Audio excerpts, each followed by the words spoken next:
Hello, and welcome to Why Not Studios, where we tell stories that may seem frustrating or annoying in the moment. But that was the past, and now we can joke about them and animate them for the whole world to see in this video.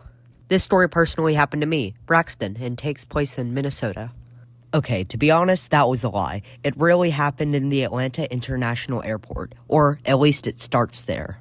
This airport was insanely busy, like putting the entire population of Florida in one airport busy. We hopped on a plane to Minnesota, but when we landed, a man on the intercom said, "Sorry, folks, there does not seem to be an open gate. You guys will have to wait until a gate opens. This could take upwards of 15 minutes. What? We had to sit on the plane and wait for 30 minutes. But Braxton, 30 minutes isn't even that long. And you would be correct, except for the fact that we had a connecting flight to Iceland. We were going to miss our flight to Iceland. Finally, we got off the plane and into the airport after 30 minutes of waiting. Then good news finally arrived. Our flight was delayed. So I thought, great, now we can run to the gate just in time for the flight to take off.